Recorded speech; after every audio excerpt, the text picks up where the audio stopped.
The road to Damascus was a long one. Nearly 200 miles of dusty limestone hills, dry riverbeds, and open sky stretching wide above the Syrian plain. In the first century, that road carried merchants, soldiers, pilgrims, and messengers in a steady stream between the great cities of the ancient world. Damascus was one of the oldest inhabited cities on earth, a jewel of the Near East, fragrant with jasmine and spice markets, threaded through with the waters of the Abana River. And it was to that city, in the early decades after the crucifixion of Jesus of Nazareth, that a young man traveled with fire in his chest and documents in his hand. His name was Saul. He was from Tarsus, a city of learning in what is now southern Turkey, raised in the rigorous tradition of the Pharisees, educated at the feet of the great Rabbi Gamaliel in Jerusalem, a man so devoted to the law of Moses that he saw its defense as the highest possible calling. He spoke Greek and Aramaic. He was Roman by citizenship and Hebrew by blood. He was, by every measure of his world, exceptional. And he was furious. The followers of Jesus, this new sect the world was only beginning to name Christians, were spreading their message through the synagogues, through the market squares, through the back rooms of ordinary homes. To Saul, this was not merely a religious disagreement. It was a desecration. It was a threat to everything holy. He had already watched approvingly as a young deacon named Stephen was dragged outside the city walls and stoned to death. He had already ransacked homes in Jerusalem, dragging men and women off to prison. And now he was headed north, with letters from the high priest authorizing him to find the followers of Jesus in Damascus and bring them back to Jerusalem in chains. That was the question hanging over that ancient road. What does a man do when he has made his certainty into a weapon? What happens when conviction becomes cruelty, and heaven itself decides to intervene? The sun was already high and merciless when the group drew close to the city. Saul would have felt the dust on his sandals, the heat rising off the pale earth, the vague shimmer of Damascus in the distance, its white walls beginning to appear through the haze. He had done this journey before. He knew what waited there. He had the letters. He had his authority. He had his certainty. Then the light came. Not the ordinary light of a Syrian afternoon. Not sunlight on limestone. Not the glare off a shield or a water vessel. Something else entirely. Something that swallowed the sun like the sun had never existed. The book of Acts describes it plainly. A light from heaven flashing around him. Suddenly, without warning, so bright that every man in that traveling company fell to the ground. Seasoned travelers, men who'd walked roads in daylight for years, struck down like reeds in a wind. And then the voice. It spoke directly to him, not to the group, to him. Saul, Saul, why are you persecuting me?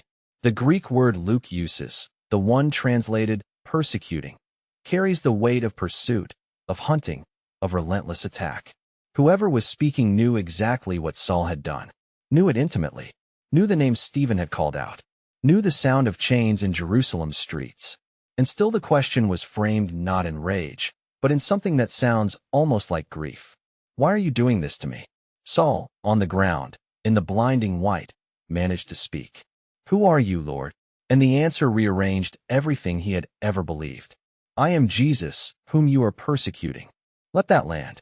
Saul had believed with every fiber of his brilliant mind that Jesus of Nazareth was a dead pretender, a false Messiah whose followers were poisoning Israel with delusion. He had staked his career on it. He had staked lives on it. And now the voice of that very man was speaking from inside a light too bright for human eyes. Not from a tomb, not from silence, but from somewhere beyond the reach of death entirely. The men traveling with Saul stood speechless. They heard sound, a sound like a voice, but could not make out the words. They saw the light. They did not hear the conversation. Saul alone was being addressed. Saul alone was being chosen. He trembled on the ground. When he finally rose, he could not see. The man who had ridden toward Damascus with his eyes wide open and his purpose clear was now blind, utterly blind, led by the hand into the very city he had come to terrorize. For 3 days, he neither ate nor drank. 3 days in a house on a street called Straight, a colonnaded avenue that still exists today in Damascus, sitting in the dark, not by choice but by consequence, his world having collapsed into silence and light and the echoing repetition of a single sentence. I am Jesus, whom you are persecuting. We cannot know exactly what moved through Saul's mind in those 3 days. But we can imagine the inventory, every imprisoned believer, every shattered household, Stephen's face as the stones fell, the weight of those letters from the high priest still somewhere in his belongings. Every act of righteous violence now reframed. He had not been defending God. He had been fighting him. On the 3rd day, God spoke to a disciple in Damascus named Ananias. Not a prominent man, not an apostle, an ordinary believer, one of the very people Saul had come to arrest. God told him to go to the house on Straight Street and find Saul of Tarsus. Ananias, to his credit, was honest about what he felt. Lord, I have heard about this man. I know what he has done in Jerusalem. I know why he came here. But God said, go. This man is my chosen instrument to carry my name before the Gentiles and their kings and before the people of Israel. So Ananias went. He walked through the city to the house on Straight Street. He entered the room where Saul sat in his 3-day darkness. And then Ananias, a man who had every human reason to be afraid, to be angry, to turn and walk away, placed his hands on the man who had come to destroy his community and called him brother. The moment Ananias laid his hands on Saul, something like scales fell from Saul's eyes. He could see. He rose. He was baptized. He ate. He was restored. And then, almost immediately, this man who had arrived in Damascus as a predator began speaking in the synagogues, declaring that Jesus was the Son of God. The same people he had come to arrest were now his congregation. The community he had come to dismantle was now his home. Those who heard him were stunned. Isn't this the man who caused havoc in Jerusalem, the one who came here to take us in chains? Yes, it was. And that was precisely the point.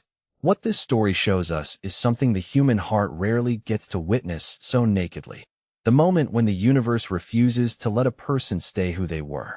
Saul had built his identity on certainty, on law, on the conviction that he was serving something greater than himself. And in the flash of a single impossible moment on a dusty road, every brick of that structure came down. But here is what is remarkable. God did not destroy Saul. God redirected him. The ferocity, the intelligence, the unbreakable will, all of it remained. Only the target changed.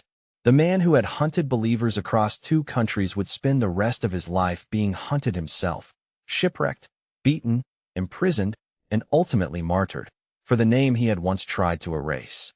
We tend to think of conversion as a quiet thing, a personal thing, a gentle turning of the heart in a private moment.